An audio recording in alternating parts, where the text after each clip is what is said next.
Wait for the live stream to start.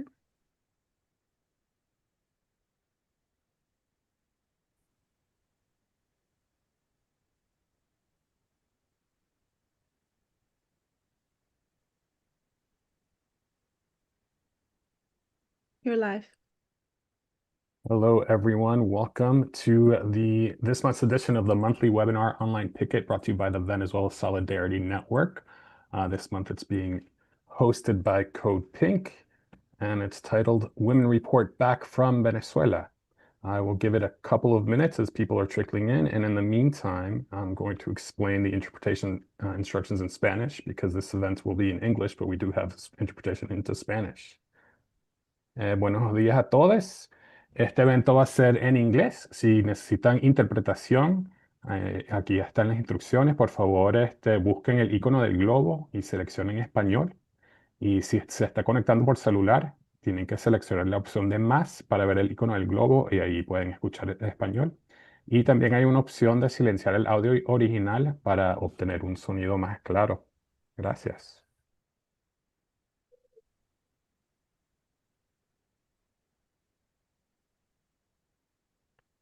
All right, so the Venezuela Solidarity Network is a new North American-based network of organizations and individuals working to defend Venezuela's sovereignty and self-determination against U.S. government-led sanctions and attacks.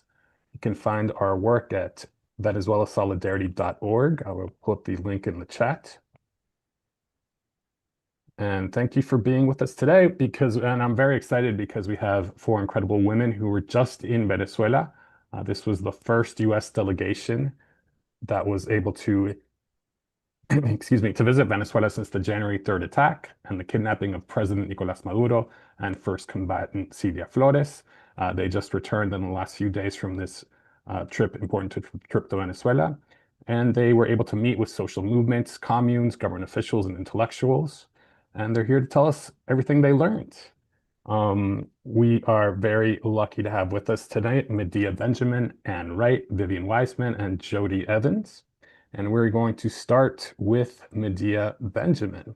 Medea is the co-founder of Code Pink and also the co-founder of the human rights group Global Exchange. She's been an advocate for social justice and Latin American solidarity for more than 50 years and is the author of 11 books. She's also received numerous prizes, including the Martin Luther King Jr. Peace Prize, the U.S. Peace Memorial Prize, the Gandhi Peace Prize, and the Nuclear Age Peace Foundation Award. Thank you for being with us, Medea. I know so much craziness over this weekend. Obviously, our solidarity with all the people of Iran, and I know you're incredibly busy, so we really appreciate your time today.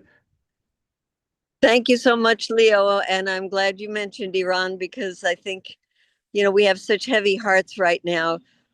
We came back from Venezuela and saw what it's like to have a government that's governing with a gun to its head.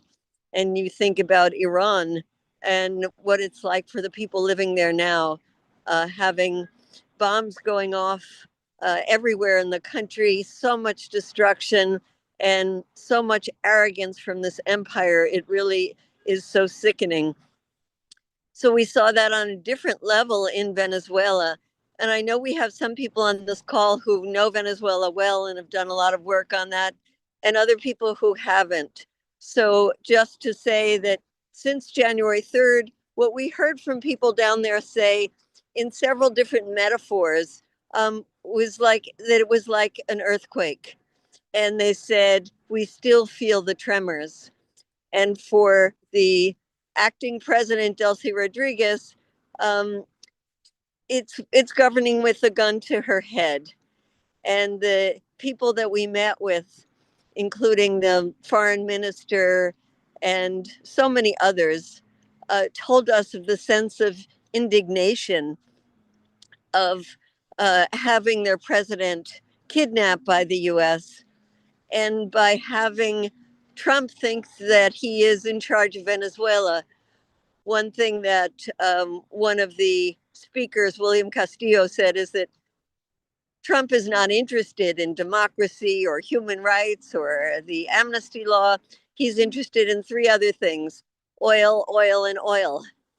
And indeed, we haven't seen in our lifetimes this kind of gunboat diplomacy that we read about in the history books, but actually going there, seeing and feeling and talking to people and sensing that tremendous uh, loss of dignity of having to live knowing that Donald Trump can one day to the next start bombing again, kill Delcy Rodriguez, do whatever he wants because he's been getting away with it, except for two things. One thing that really struck me being there was how the US had to accept the rest of the government in place because either they didn't know it before or they realized it afterwards. There was nobody to hand over the government to. And the fact that the only entity that has roots in the people is the Bolivarian government means that that's the only thing that was possible for them. I think they're actually finding out something similar in the case of Iran, that the opposition is so divided that there's nothing to do but to work with the government in power. In any case, the uh, the I just wanted to talk a little about why it's so important to be uplifting the case of not only Nicolás Maduro, but of Cilia Flores. Because with all the other things happening right now, the fact that these two people are sitting in prison in New York City is really not getting the kind of attention that it deserves. And people know more about Nicolás Maduro, but also need to know that these charges against him are so bogus. In fact, the big charge of him being the ringleader of this Cartel de los Soles fell apart when they had to acknowledge that the Cartel de los Soles doesn't even exist. This is all part of lawfare, a way to uh, decapitate leaders, try to impose regime change, and doing it through the quote courts. And in fact, the US government said that this was a law enforcement operation. And that's why they didn't have to go to Congress. Well, it was good that members of Congress did have a did put up a vote on a war powers resolution about Venezuela. And actually, I was quite pleased that there was a tie in both the House and the Senate because I thought we would lose more Democrats who are such war hawks, especially the ones in southern Florida.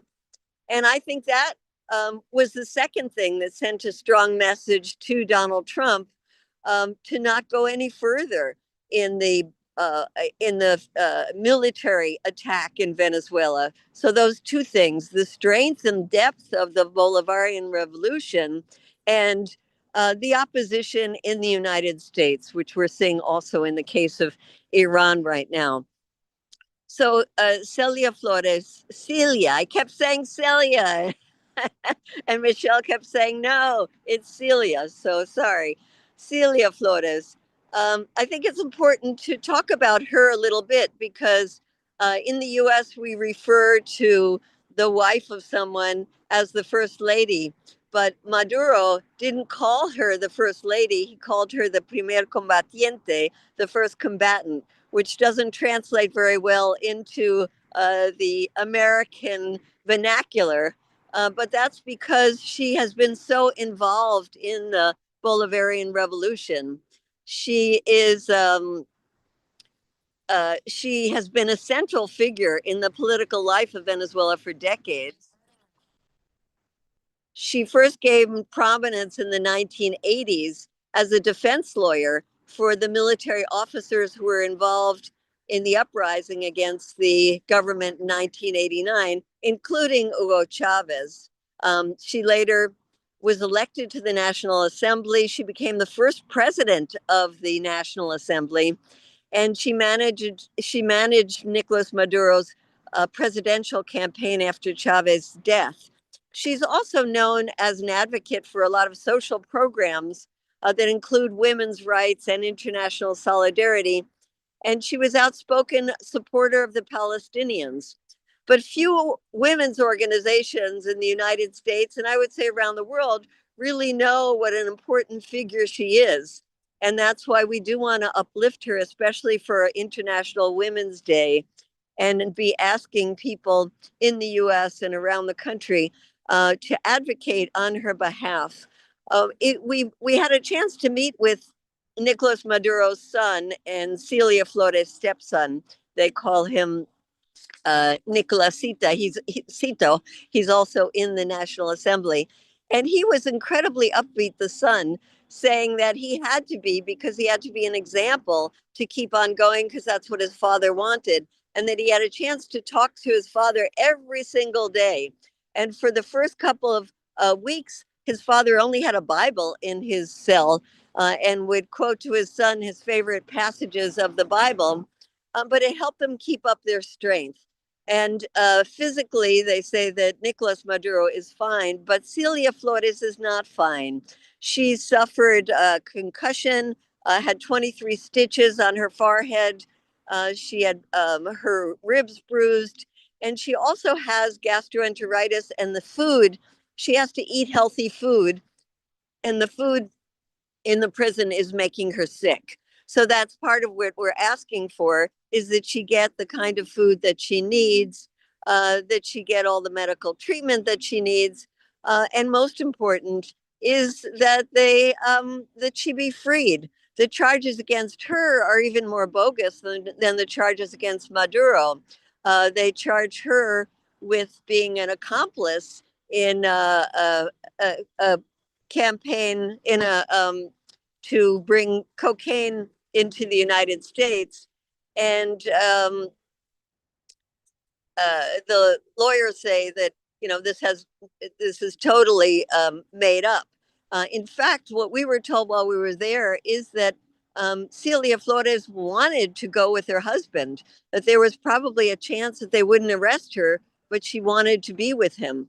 So anyway, these are several of the reasons why we think it's so important to highlight her on International Women's Day. And thank you so much for giving me the chance to speak and for being on such a great delegation. Thanks so much, Medea. I know you have to go, so we'll save the questions for you for some other time. But we really appreciate your time today, and we appreciate that you're uplifting Cilia, because you're right. I think a lot of the focus has been on President Maduro and not nearly enough on Cilia Flores. And I just want to note that you and Michelle have an article coming out about Cilia, and we're at Code Pink. We're going to have an action related to Cilia, so stay tuned for that. And with that, I will move on to Ann Wright. Ann is a veteran and a former diplomat who resigned from the US government in March 2003 in opposition to Bush's war on Iraq. She's a longtime member of Code Pink, and she's also an advisory board member of Veterans for Peace, the International Peace Bureau, World Beyond War, the Gaza Freedom Flotilla, No to NATO, Hawaii Peace and Justice, Pacific Peace Network, and Women Cross the DMZ. She was on the 2015 Women Cross DMZ trip to North Korea and South Korea, and she's the co-author of Dissent, Voices of Conscience, excuse me. And it's really a great pleasure to have you here. You're someone I've admired for, since we met at the Venezuelan embassy 7 years ago. Please tell us about your experience in Venezuela. I know it was the first time that you were there as an activist. Yeah, well, that's for true. Well, and you mentioned first you mentioned North Korea, and Medea and Jody were on that trip also. And you mentioned the Venezuelan embassy, and many of us were at various times, not only for a small number of days, but the occupation of the Venezuelan embassy for the people of Venezuela and not Juan Guaido was quite a time. And the people in Venezuela certainly remember that U.S. activists had seized their embassy so that Guaido and his team could not go into that. So a lot of experiences there, and Medea covered a lot of ground of all the things that we did. I'll cover a couple of others in terms of, well, we talk about Iran and the horrific U.S. attack on Iran yesterday, and it is reminiscent in a way of January 3rd and the U.S. attack on Venezuela and the kidnapping of Nicolás Maduro and Cilia Flores.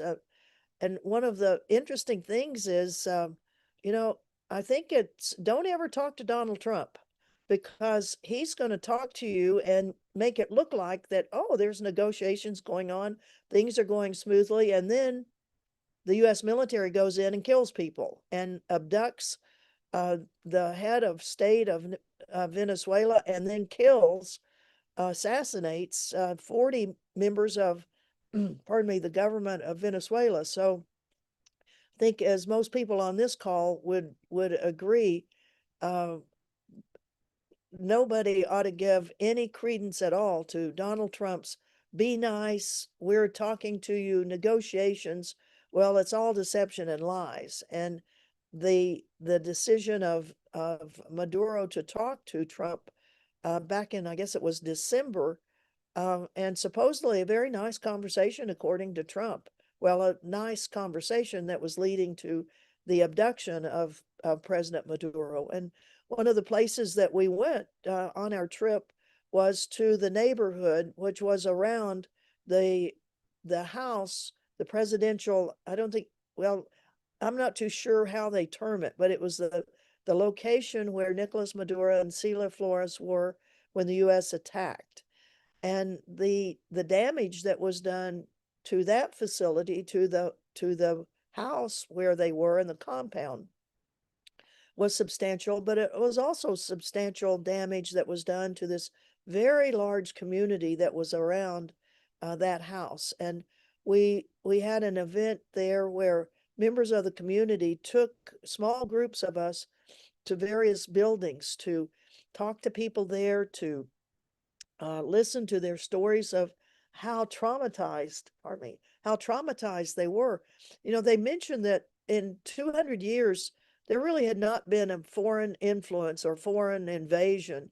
And the people of Venezuela were not used to having bombs dropped on them. They weren't used to having attack helicopters come in and shooting up and killing their friends, their neighbors who were in the Venezuelan military, that were a part of the military establishment that was in that area. The children that are still traumatized by the gunfire, the bombings, and bringing home to us that in every place the U.S. has ever been, those stories of what the families went through, this innocent civilians that were traumatized and killed by U.S. Military action, are parts of the story that we must tell on their behalf.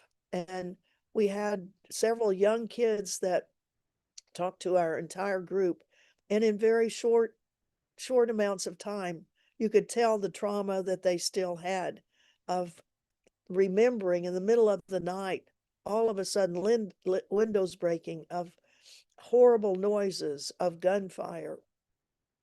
So it was a very emotional time to hear from them, and then the older people that lived in this very large commune, to hear the stories of how they still are living in fear, because, as Nicolás Maduro said, this may be just plan A out of plan B, C, D, and E that the United States has ready to put into action. The kidnapping of Nicolás Maduro and Cilia Flores being just one of the things that could happen. It could be a much stronger military attack, and for the oil, as Medea mentioned, it's for the to capture the ability to use the oil resources of Venezuela. One of the striking things was, to me, that there was no chaos, and from the stories that we heard, there was no chaos immediately after the attack. That the order of succession from the president down to the vice president came very quickly. and none of the cabinet ministers resigned. There were street protests, but it was protest against the United States. Very little opposition at all came forward. Not to say that there aren't people that in Venezuela that do not agree with the Bolivarian revolution, but the opposition is definitely fragmented, and the unity that everyone was talking about needing peace, respect, and unity. Those were the three things that were in everyone's discussion with us. And I'll end with one of the most interesting things. I'll point over here. There is a campaign that's called "Bring Them Back." Bring back the president and Cilia Flores.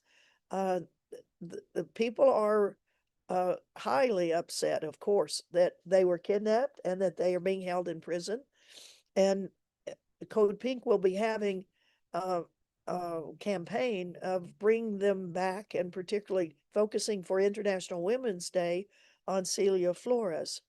But the thing I wanted to mention also is that one of the places we visited was the tomb for Hugo Chavez. And it was, and we may have some photos in just a few minutes, but it was in a military facility.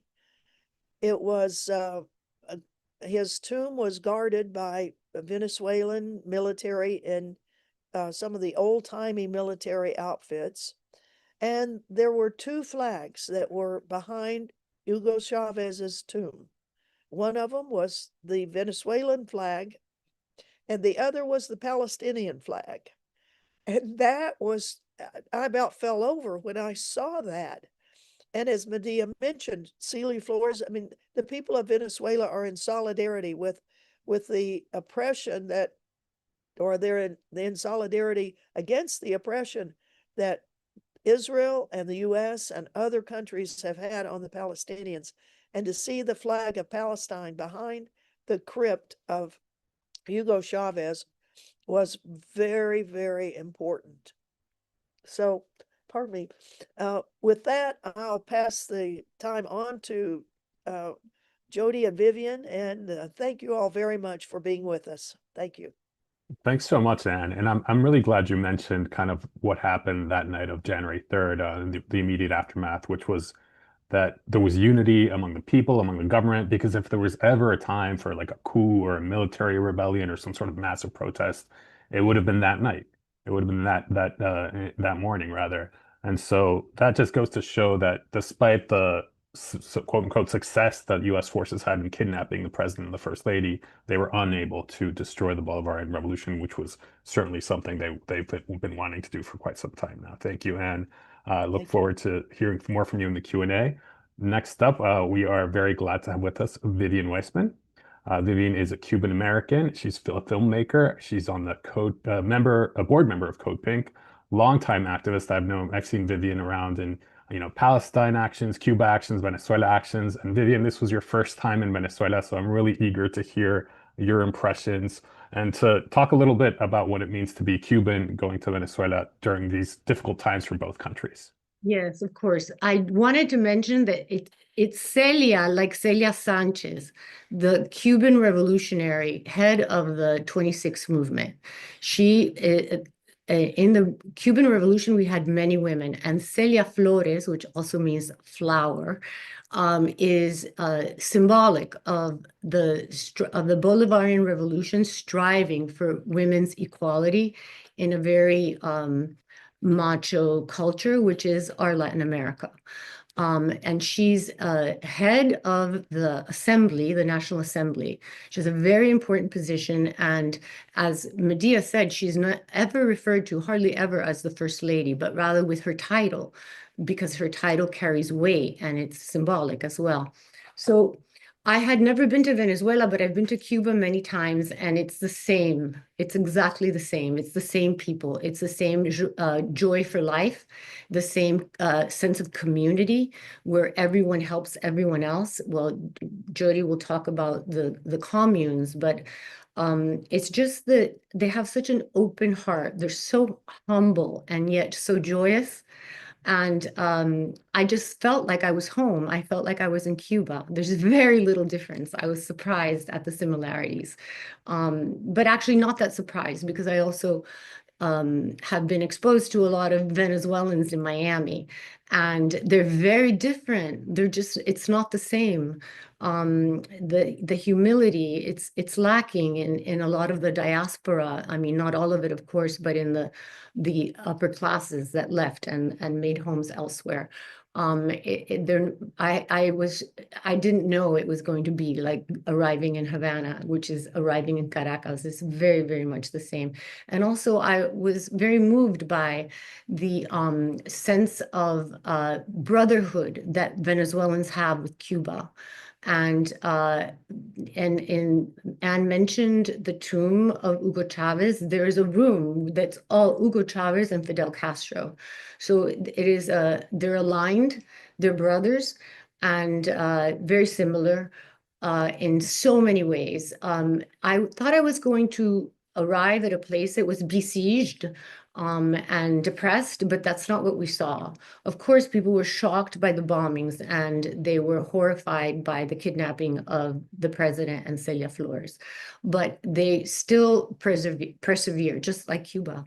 It is, I didn't really see, I saw, you know, underneath there was a sense of shock, of course, because it was very recent, but the Bolivarian revolution is alive and well. The other thing that struck me is that we always hear about how Venezuela is like so poor, and compared to Cuba, it really isn't. Like they have a functioning society that has everything that other Latin American countries have, like Colombia. It is, we only hear, you know, if you listen to the mainstream media, the propaganda is, we still remember when they didn't have toilet paper. Well, there was plenty of toilet paper everywhere. And even though they're suffering from the sanctions, they have been able to figure out a way of living a very normal and happy life. And the other thing is that I found was when we met with the son of Maduro, that it was like he didn't speak like the son of like an American president. It was very much, and also this is actually true of the very high-ranking people that we met, which were the Minister of Exterior. We met with well, just too many to name. They were all very humble and very human. It was not like, I know Medea is in Congress and those people are very cold and they're not very forthcoming. These people treated us like family members. It's just within their culture to share, and they have such an open heart. We went to the site of a bombing where there's 3 buildings, well, more than 3 buildings, but they were built by the Chinese. Belarusians. Yes, the Belarusians, and is the Russians the other one. And then rather than, they all have Spanish names, but everybody calls them like, you live with the Chinese or you live with the Belarusians. So they had a patio. They had a patio where we had where we danced, where they sang to us. The people were completely engaged and just wanted to show us how much they appreciated our presence there. We then went on to split into groups, and we went with different people that had experienced the bombing. And there was one family, she's lives with her son, and the son was so frightened, and they went into the hall until the bombings were over. And then once she knew she was safe, she broke down because she was thinking that the children in Gaza are suffering this for 2 years now. And the fact that someone that had just experienced something so traumatic was thinking of other people elsewhere. And except for, you know, a lot of activists, people don't think about the suffering of the entire world. So they've been very honed into caring about people besides their family and besides their countrymen. And I think that we can learn so much from them. And let's see, what else should I share? Well, I was very happy to be there, and now it's onward to Cuba. And we'll talk more about that later. Thank you, Vivian. You know, I think it's really, really just important that there was a Cuban American on this delegation because right now we're living through a period where the United States is trying to divide Cuba and Venezuela, and you know they're going to be completely unsuccessful because so much of the revolution, the Bolivarian Revolution, is owed to not just to the example that Cuba set, but to the aid, the technical aid, the material aid that Cuba has sent over the years. And that has just built up so many ties of like siblinghood, of this sense that they're one people in this unified struggle against empire. So I'm so happy that you were able to go there. And I'm going to go to you next, Jody. So for those of you who don't know, Jody Evans, she's the co-founder of Code Pink and a longtime peace, environmental, women's rights, and social justice activist and documentary film producer. She's the co-editor of 2 books, Twilight Empire: Responses to Occupation, and Stop the Next War Now: Effective Responses to Violence and Terrorism, and also as well as a contributor to Beautiful Trouble, a toolbox for a revolution. Jody's a visionary advocate for peace who invigorates nascent activists and reinvigorates seasoned activists through her ever-evolving, always exciting methods to promote peace. And Jody, you know, I'll let you talk about whatever you want, but one of the things that really struck me when I first joined Code Pink was learning about the local peace economy, and that was just like, I don't know, like an eye-opening thing to see like, oh, there's something very similar going on in Venezuela. I'm glad that here in the United States, there's a push for that too. Welcome, Jody. Thank you for being here. Thank you so much, Leo. And you and Michelle have been bragging about the communes for so long. And it's not that I haven't been to Venezuela, but I never had the opportunity to spend time in the communes and really understand them. And for this trip made that possible, and I am so grateful. Before I go into talking about that, there's a couple of things I want to cover. And one of them is what you just said, Leo. You know, yes, you know, Cuba stands on the shoulders of the Bolivarian Revolution, and the Bolivarian Revolution on the shoulders of Cuba. But, you know, something that we heard a lot was about the lies. And we'd gone hearing the lies, right? We experienced from January 3rd, the lies. And you know, Michelle was very effective in debunking them right away.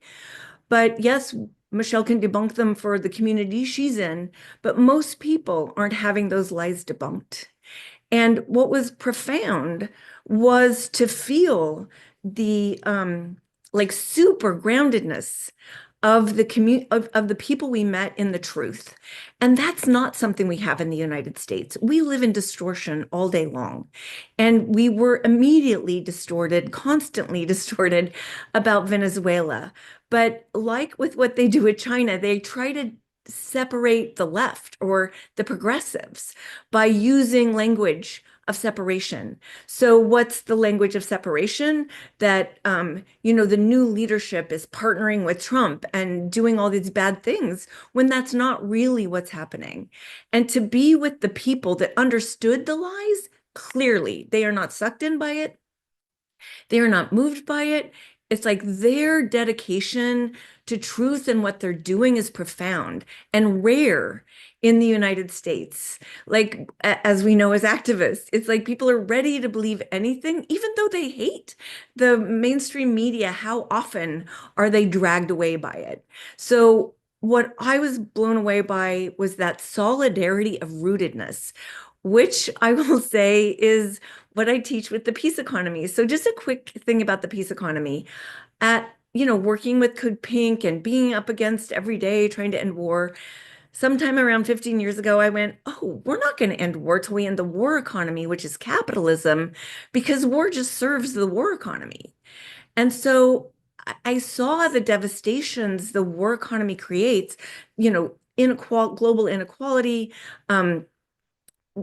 the devastation to the planet, global climate change, the fascism that was growing, and then AI that will unroot everyone. And so I said, well, how do we get through this tsunami? You know, think of the mythological flood. How do we get through this tsunami that's coming at us? And it was that we need to build an arc called the local peace economy, because that's how humanity has survived for millennia. And the local peace economy is community and culture. Those are the two sides of the boat that gets you through this. And so to be in the arc every day in Venezuela, I have to say, Leo Michelle, I bow to you for all the ways that you raise this up. But I also want to say that there are words, and then there's the experience and the feelings. And so I left with a stronger understanding of the power of the peace economy because I was in it. I was feeling it. And then I discovered that in Chavez's last speech, he said commune or nothing, commune or nada. And that is my work. It's like if we don't build these peace economies, the war economy is suicidal. It's taking us off the cliff. And so it was so nice to be in a space where people live it. And, you know, everyone's kind of spoken to it, but to know that here is the answer to what is crushing everyone in America every day. And it's what the media hides from us, buries, pushes aside with lies and accusations of authoritarianism and drug lord, that capture the ears of willing listeners who are capitalist warmongers. It's like we're giving ourselves to that control instead of the inspiration of the lived democracy that we experienced. These communes are the heart of the Bolivarian Revolution, and I felt it. And I can see why capitalists are frightened by it, because imagine you live in a community where you are valued for who you are and what you offer. To be in the presence of this is liberating, inspiring, and literally heart-bursting. They have a home, they have food, they have joy and celebration, and they have their work, but their work is valued. They trust the community councils who are elected to make the daily decisions, and everyone is learning leadership. But that leadership is about responsibility to the community, not hierarchy. I love the feeling of no hierarchy. Even as there are people holding very serious roles, and Vivian reflected on their humility, the person who brought the coffee felt they were an equal human to the person who was speaking. There was no apology for their presence. They were carrying out their task with the same dedication as the person we were listening to. Participation and protagonism. The people creating their future was working. I know it's 25 years of this, and I think that's what gave me hope, that I felt it was literally the fabric of the beings of the people I was meeting. As I watched their seriousness of communicating with us, how communication mattered. It was relational, not transactional, which is what we teach in the local peace economy. But it's rare that, we're constantly at Good Pink working on it. It's to be where that's been the only thing you've experienced, and that's how you relate, is relationally, not transactionally. Even as they were sharing with us and wanted us to learn, it wasn't a transactional sharing, it was a relational sharing, always imbued with culture, always imbued with dancing and singing and poetry and beauty and costumes and things to wear that delivered a message, the t-shirts, the hats, the communication was always there. And we don't even realize how much we're in a communication that is meant to be power over, control over, and distortion. So to be in this this experience of real listening and communicating and sharing, and generosity, all the things that make up the peace economy were in everything we were experiencing. And culture was woven into almost everything. I want to say everything because if a cup of coffee to me is the culture of Venezuela, and that was everywhere. So arriving in what I thought was going to be a horrible situation, and to find so much hope and possibility and love, had me come home inspired, full of hope.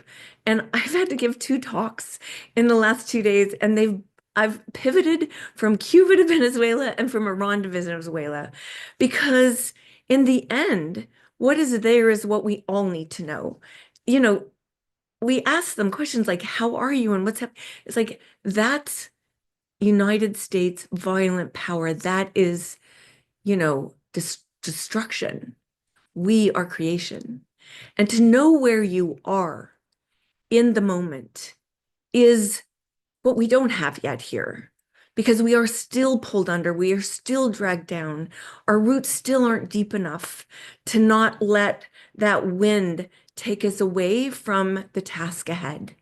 And each and every person I met was dedicated to the task ahead. And that was refreshing. And that's what I wanted to bring back, is that we know what we need to do. We need to build a future that is a peace economy, a future that is socialism, that serves each other and life. And that was the gift of my visit to Venezuela. Thank you, Jody, for these beautiful reflections. And you're absolutely right. Words can't really describe what it is to be part of a commune in Venezuela or to even visit one. I think the other day I gave a talk in Baltimore and someone was asking me about this, and the way I described it was, getting like a year's worth of political education condensed into one afternoon, if you can spend that afternoon in a commune in Venezuela, because it's such a transformative experience, right? And I want to bring you into the conversation as we move to the Q&A. I know that the delegation also went to a community of fishers. And given that the United States is carrying out all these attacks, not just in the Caribbean, in the Pacific, and there's fisher communities all over who are afraid for their lives, can you tell us about that experience and what you heard from them? Well, indeed, it was quite an interesting thing to go to that cooperative. The U.S. had bombed some of the warehouses in that same area along the coastline, so they had experienced the explosions and all of the U.S. Bombing runs there. They greeted us with a Afro Venezuelan band, a drumming band that was so good. Oh my gosh. And the band then joined the fisher people in inviting us to come out on their fishing boats. So we had a little flotilla for peace right there and in the little harbor where we were. But it all brought back the fact that there are fishermen that are in the Caribbean and the Pacific that are being droned to death, that are being assassinated by the United States. The horrific, illegal, unlawful actions of the U.S. military in killing these fisher people, to even go back and kill the survivors of boats that have been blown up, and then there's, by some miracle, there's a survivor, and then the U.S. goes back and kills that survivor, is just horrific, just terrible. And the fisher men and women, because there are women that are a part of that fisher cooperative, certainly knew what the U.S. was doing out in the open sea. So we were glad to be with them inside the protected waters of the harbor, because we know that the U.S. still has an armada off the coast of Venezuela. And in fact, the deputy foreign minister, or the foreign minister, when in the first afternoon we were there, he was kind enough to make time in his schedule for us to talk, because he was leaving the next day to go to New York for the UN, and was speaking in the UN the next day. He mentioned that one of the submarines that the U.S. has in its little armada off Venezuela had fired Tomahawk missiles into Venezuela. So the fisher people know that there is that armada just offshore, and at any moment their innocent passage to go fish could suddenly become, in the eyes of the U.S. government, drug running. And a couple of the folks that I ran into, they were saying, our president got arrested and kidnapped because because of these allegations of drugs. Well, the comment was, when are you in the United States going to stop the passion that you have for drugs? When will you stop using the drugs so the rest of the world won't make money off you all and killing you all? It's your problem.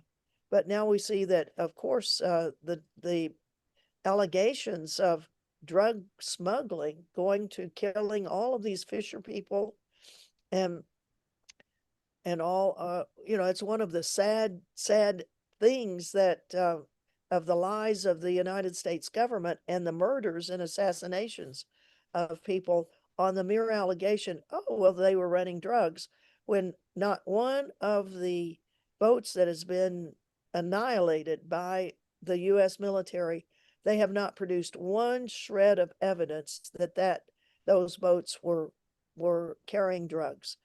And, the U.S. Coast Guard for decades has been stopping boats and has taken tons and tons and tons of evidence of the drugs.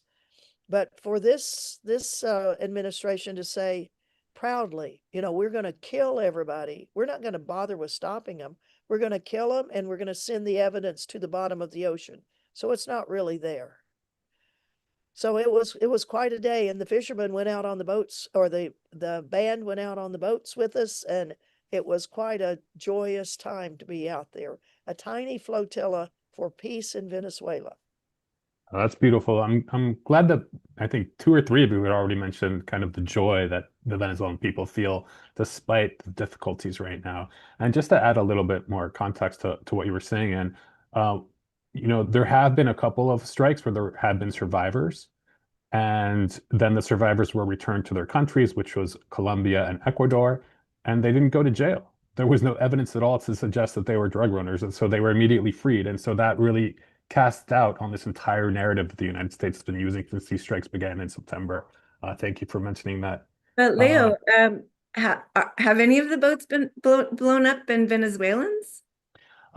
It's not clear. I think that maybe the very first boat had Venezuelans on it, but I think there's been at least, I don't even know how many boats there have been now, but most of them have not been Venezuelans. They've been people from the Caribbean, from Caribbean islands like Trinidad, Tobago, of course, people from Ecuador, Colombia, Mexico. I think there's been Panamanian.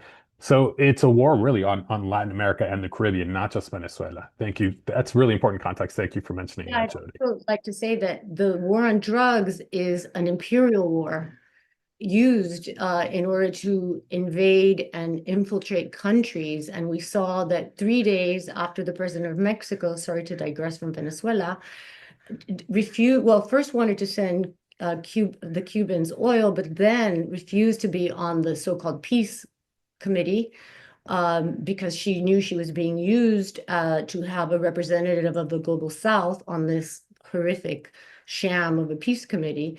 Then 3 days later, this whole thing happened with the narco wars. It's such a huge interference because Mexico survives as a paramilitary force by having a truce with the cartels. Yeah, and absolutely. And it really kind of brings up this issue that the demand for drugs comes from the United States. The weapons come from the United States. So this is a war really waged on every side by different elements within the United States and with the US government deeply intertwined in it. And so to think that this idea that somehow it's Venezuela that's the problem is really absurd. And I'm really glad that people are rejecting that argument. I mean, even the Trump administration by now is kind of slowly dropping that argument. We do have a couple of questions in the Q&A. The first one, they wanted know a little bit more about the commune you visited. Which commune was it, and how can activists in North America support them?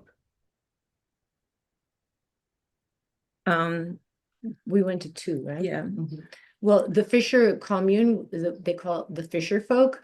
The government has helped them because it is a commune and it's very female. I mean, I don't know what the percentages are, but I really saw as many women as men. And you see that throughout Venezuela. You have women in the most high-ranking positions, like the head of the Simón Bolívar Institute, who took us around, that did an amazing job, the most educated women. I only saw women there. Did you see any men there?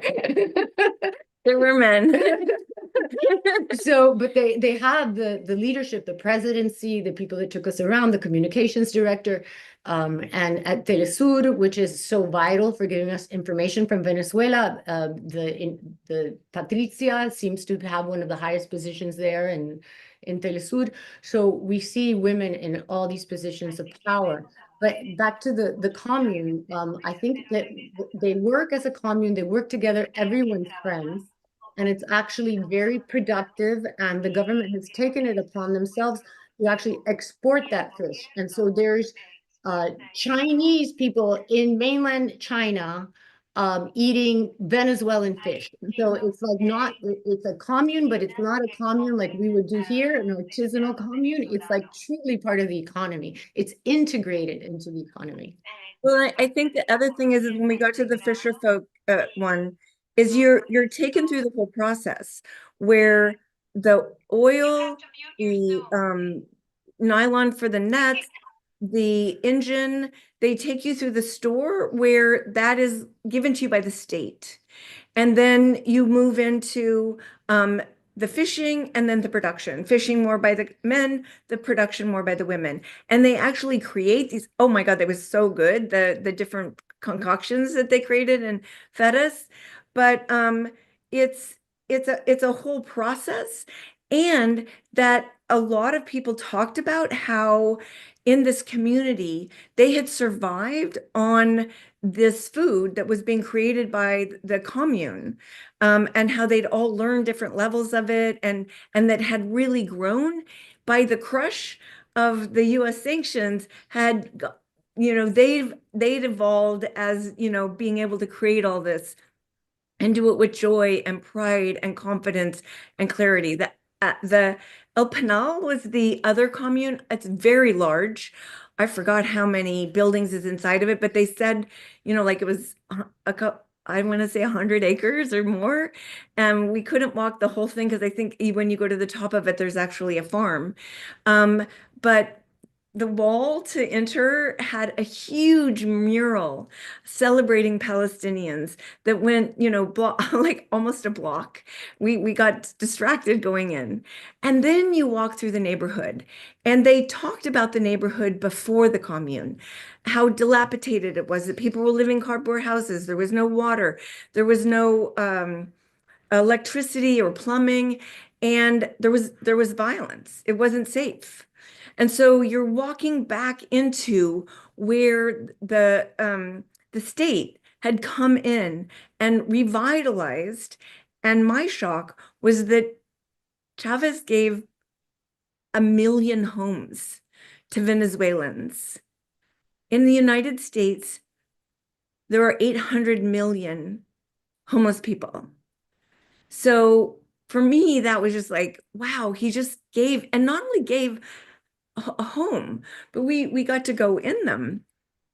He wanted 3 bedrooms, one for the couple, one for the female children, and one for the male children. And so immediately respect. No, you're valuable. Like, you're not having to live in this small thing and how little of a thing can I give you and call it a home? No. And then, collaborating with architects from around the world to build them. And then when you're down, like Vivian said, in the cluster, they showed us where the house is where the council works out of. And of course they fed us out of there. And then we were in a small part and we danced, and the kids came and brought their work, and just like everywhere we went. And theater. So beautiful. It was just joy and celebration and kindness. And then, someone who we later found out had a big job in the government. She just got up while we were sitting outside and delivered a poem that was staggeringly powerful and deep and rich. And we're just like, who are you? But she's not about the position she holds. She's about the heart she wants to deliver. The job is like a whole nother thing that's what she does. Exactly. And it was just like so refreshing to find out these layers. there is so much going on in the communes that engages everyone, from the guy barbecuing out in the street and Vivian stopping to play dominoes, remembering her dad, that there was just, everyone was open to include us in whatever they were doing. Oh, also, you just mentioned that. So when Tatiana, who is the communications director for Simón Bolívar, and she's also the communications director for Flores, she did a women's Flores. circle. Ella, Oh, sorry, Jill. Something just happened with the Oh, interpretation. she just needs to mute herself. Okay, there we go. A medicinal women's circle, and we danced, and I asked her, is this what you do? And she said, no, I'm the communications director for, I mean, she had like very seriously important jobs, yet her artistic expression was to do a women's circle and dance. And this is what she does. She has an Instagram that's all about her women's circle. So people are like complete. They're not just like one-dimensional, efficient, high ranking. No, they're like, they have heart.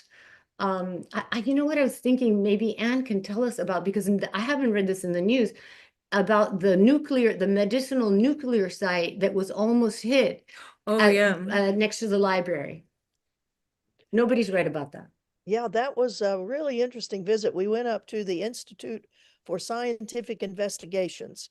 And when they said we're going up to this, it was like, oh my God, what in the world are we getting into there? But we go way up a long, long hill, and on the top of it is one of the UNESCO sites for the preservation of very important things in Latin America. And this is one of them, is the library that they have, which documents the scientific investigations of all of Latin America.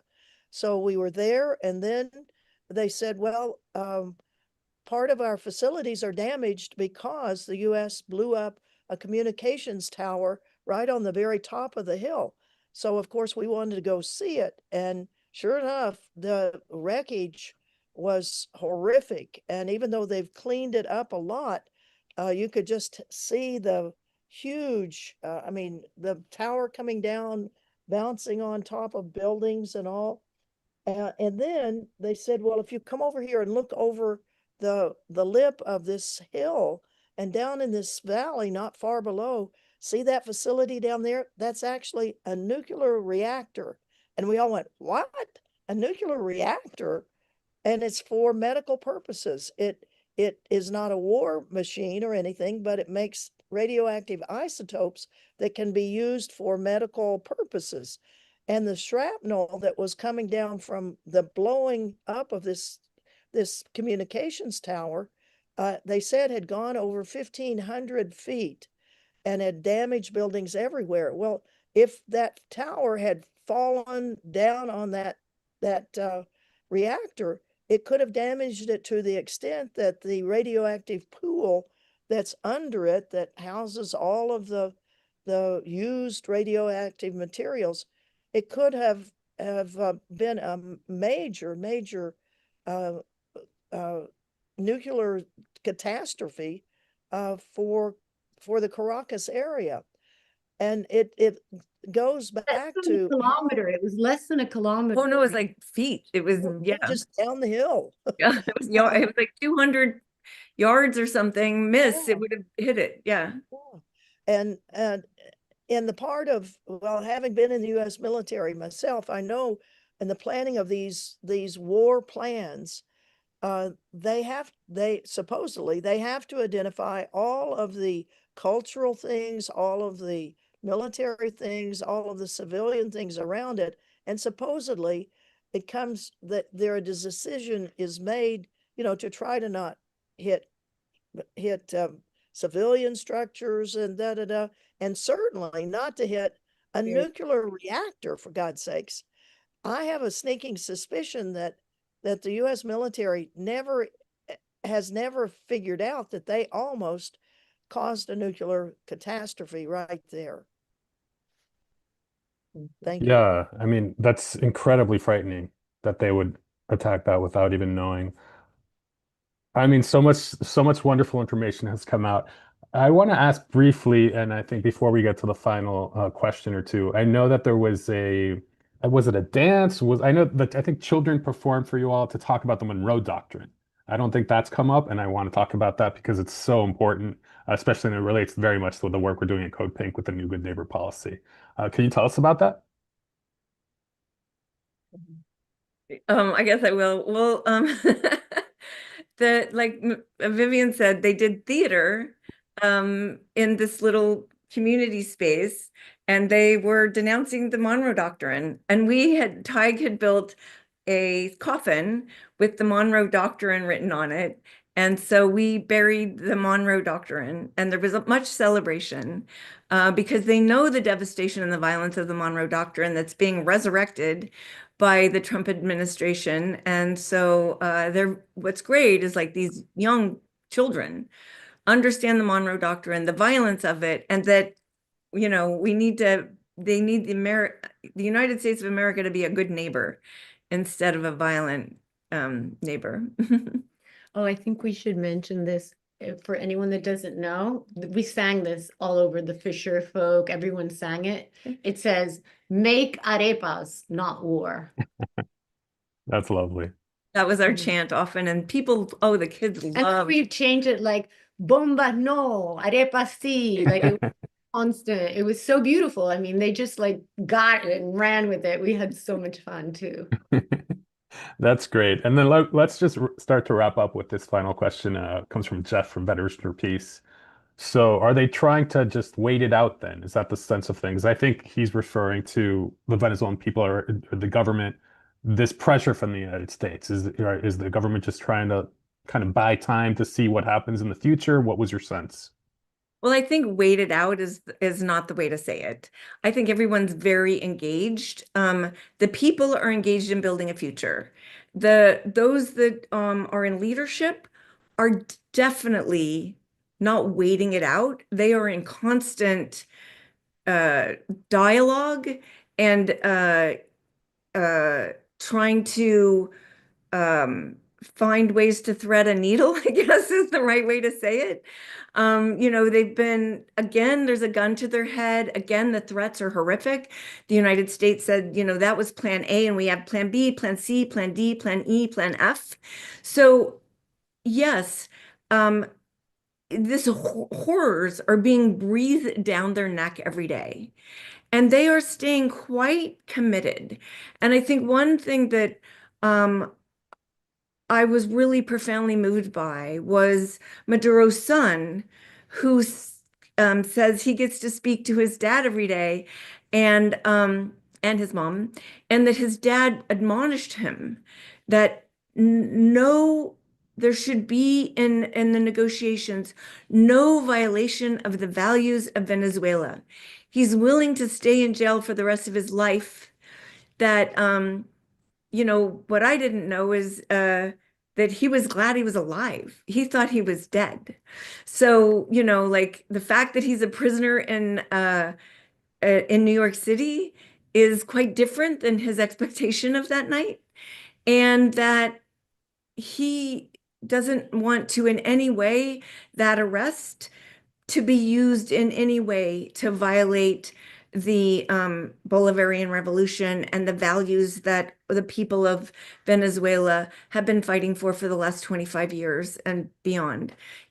Just to remind everybody that it's a 200-year project, longer, that Bolivar is Venezuelan, that it's a revolution that cost so many lives. I mean, I know myself, I feel that, it's just like, wow, my commitment comes out of like how many people gave their life for this liberation. I think I show up with that. So imagine if you live there.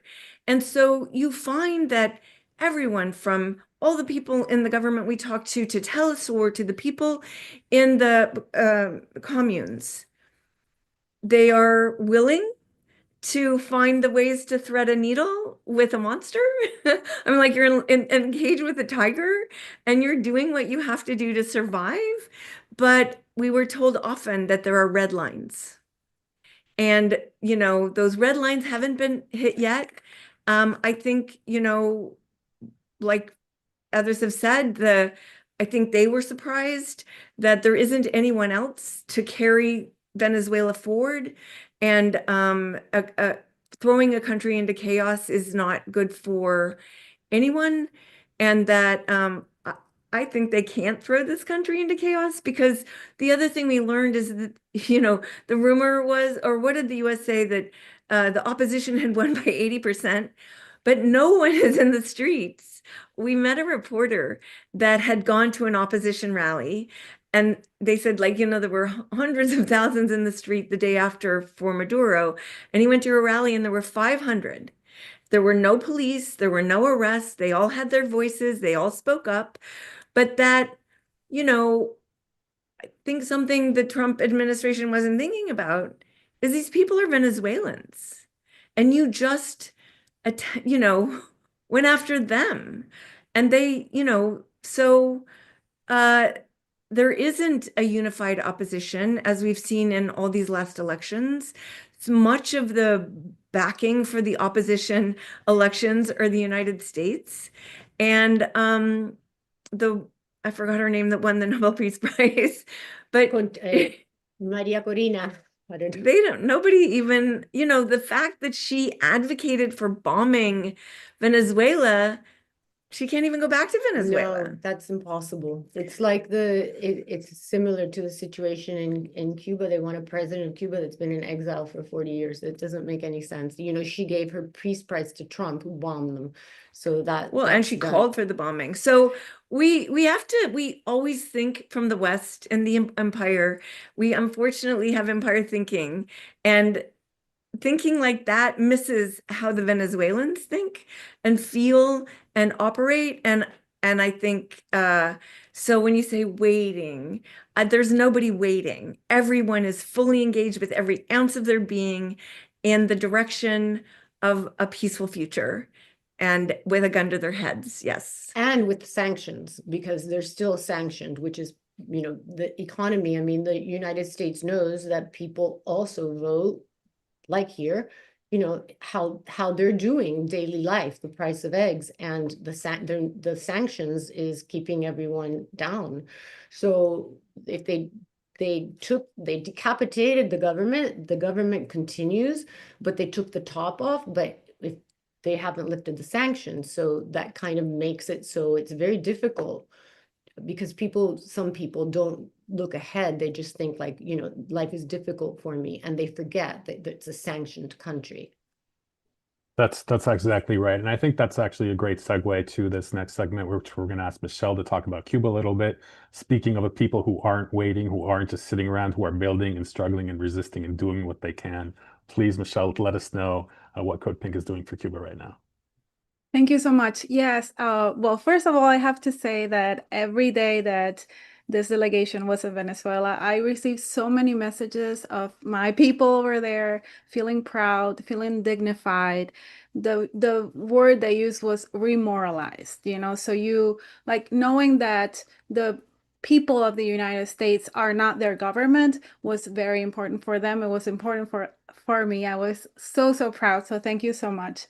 And now we need to do the same for Cuba, because during like decades, Cuba has been for us, like has shown the world their solidarity. They have brought doctors in earthquakes and, and pandemics, and has shown solidarity more than any other country I know. That real internationalism that Cuba has brought during so long. So now we need to do the same, and from March 20 to the 23rd we are going to Cuba, and we are mobilizing aid to Cuba by air, by sea, by land, because Trump wants to blockade Cuba, but he cannot block the sun. So we're bringing solar panels. He cannot blockade solidarity. So we're going in numbers to show the Cuban people our love and to return back like our solidarity to them. So please go to codepink.org/Cuba26 right now, type it up and get informed and sign up for more information on how to help, because there are many ways to do this. If you can travel with us, you can. If not, then there are other ways to do it. So please sign up and receive information. and join us from 2020 to the 23rd. Thanks so much, Michelle. It's the same struggle, it's the same fight. Cuba, Venezuela will always be together. Now, we're wrapping up here, but as is tradition at these monthly webinars and online pickets, we take a group photo at the end. If you'd like to be part of the group photo, raise your hand and you will be promoted to a panelist. Allison, our comrade from Fire This Time Movement for Social Justice, will be promoting you. In the meantime, I'm going to share my screen because we have the address for folks who want to write to President Nicolás Maduro, First Combatant Cilia Flores. That is the address that you can use to write them letters. We will obviously share it. It's on the Venezuela Solidarity Network website as well. And I just want to add two quick things. One, no postcards are allowed. And two, nothing printed. So everything you write has to be handwritten. And I know that they will appreciate all of the examples of solidarity that folks can send. And if that's that, I will stop sharing my screen because I also want to mention several events that are coming up. Of course, as we all know, March 3rd is going to mark 2 months since the kidnapping of President Maduro and First Combatant Cilia Flores. And there are going to be actions across the US. The biggest one is going to be in New York City at the detention center where they're being held. I did put the details in the chat. It's going to be a rally and speak out on March 3rd. It's going to include Roger Waters. And then we also, on March 3rd, our sister organization from the UK, the Venezuela Solidarity Campaign, is going to have a great webinar. It's going to be at 1:30 p.m. Eastern Time, 10:30 a.m. Pacific. The details are also in the chat. And of course, we are looking forward to, we're not looking forward to, but preparing for the March 26th hearing of President Maduro, their first hearing, and there's going to be actions outside of that court, and we'll have details for you soon. Join us, of course, at the next Venezuela Solidarity Network meeting. It's Thursday, March 12th, 7 p.m. Eastern, 4 p.m. Pacific. Email contact@venezuelasolidaritynetwork.org to get involved. And as always, we've had the great pleasure of having two excellent interpreters with us tonight, Jill and Giselle, and they do an amazing job, and we're very thankful to have such great pros with us. Thank you, Giselle and Jill. So I think we're still waiting on a few folks to turn on their cameras and raise their hands. In the meantime, I just want to give a quick shout out to the many organizations that play a part in the Venezuela Solidarity Network. And those are, of course, the Alberto Lovera Bolivarian Circle, the Alliance for Global Justice, the All African People's Revolutionary Party, Chicago Alba Solidarity Code Pink, of course, Fire This Time Movement for Social Justice Canada, Friends of the Congo, International Action Center, Just Peace Advocates, Luis Fiel Bolivarian Circle of Toronto, Orinoco Tribune, Popular Resistance, Sanctions Kill, Task Force on the Americas, Venezuela Analysis, Workers' World Party, many more. Please join us at the VSN. And then, Allison, I don't know if you're on camera yet, but if you want to lead us in a quick chant, usually we have a quick chant, and if you folks have things that represent the revolution, the Bolivarian Revolution, like behind me, we have Chavez and Bolivar. I see a Make Arepas Not War sticker. I see Bolivar a doll. That's really cool, Michelle. And of course, this is the famous symbol that Nicolás Maduro gave as he was coming off the plane. V, I don't know if it means V for victory or peace sign. I'm going to say it's the peace sign. Peace is victory. So let's go with that. War sticker. I see Bolivar a doll. That's really cool, Michelle. Oh, I think that's of course this is Allison. And our chant was "Me Arepas, not war" was. Oh, we can do like arepas sí, bombas no. Oh, let's do that. Arepas sí. Bombas no. No. Arepas sí. Bombas no. Arepas sí. Bombas no. Thank you so much for being with us, Vivian, Jody, Ann, Michelle, Allison, Adrian, everyone that came to join us tonight. It's been really lovely to hear from this delegation, and we will see folks again at the next webinar, which will be the last Tuesday of the month, and it'll be focusing on the Bring Them Back campaign, because Cilia Flores and President Nicolás Maduro, I think, are the two most important political prisoners in the world right now, and we can't forget them. Thank you. Bring them back. Bring them back. That is